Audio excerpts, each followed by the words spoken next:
I have data here for a Hooke's Law lab. So I have the length of the spring here, and I have the mass that was hung off the spring to stretch it that amount. So I'm going to do a graph. I'm going to show you how to make Google Sheets give you a graph, put the best fit line on there, and give you the equation of the line. And so I already have my data here, and I already actually do have it in the order X and Y. So when you want Google to graph for you, you do need to have the first column be the X values and the second column be the Y values. Now here's a little physics aside. It is weird for when we do Hooke's Law lab, we always do force versus stretch normally. If I do length, it doesn't matter because the slope of the line will still be correct. Even if I don't like to get the stretch, I would just like subtract 4 off of every single one of these numbers, and then I'd have the stretch of the spring and not the length of the spring. But the slope will not change. So if all I care about is the slope, I can be lazy and not actually calculate the stretch. And also with Hooke's Law, it should actually be force versus stretch.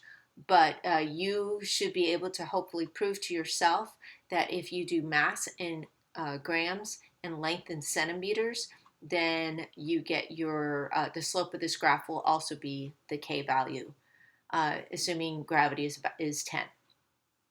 All right, so that's a physics aside, but let's get back to graphing. So what I'm going to do is I'm going to highlight all of my data. And again, X is first, Y is second.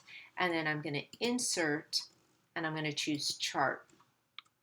Now here's the thing, Google actually has, AI working in the background, and it always gives me a scatter plot because that's what I always want, and it remembers that. But if you can see here that I could actually choose something different. But I always want a scatter plot. Even if I'm going to put the best fit line, do not choose the line because that's going to connect the dots. That's not what you want to do. You want to do the best fit trend line.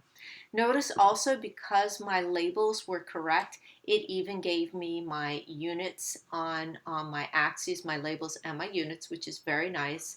It has the title correct. It has the title as Y versus X, which is correct. I don't like units in my title, so I'm going to get rid of those. But now I'm going to come and do exactly what I said I was going to do. So you can see the different options here. If you had the horizontal or the vertical axis, if they weren't labeled right, that's actually here under chart axes and titles, and you can change from title to horizontal and vertical axis, and then you can label them correctly if yours did not come out correct as is. Another thing you would do with this graph is you can clearly see that the origin should not be a point, right? Because my first thing is over 4 up 0, so it should actually have an x-intercept, and you're not seeing that. And I can fix that by under horizontal axis. I'm going to come down here, and the minimum value I'm going to set to 0.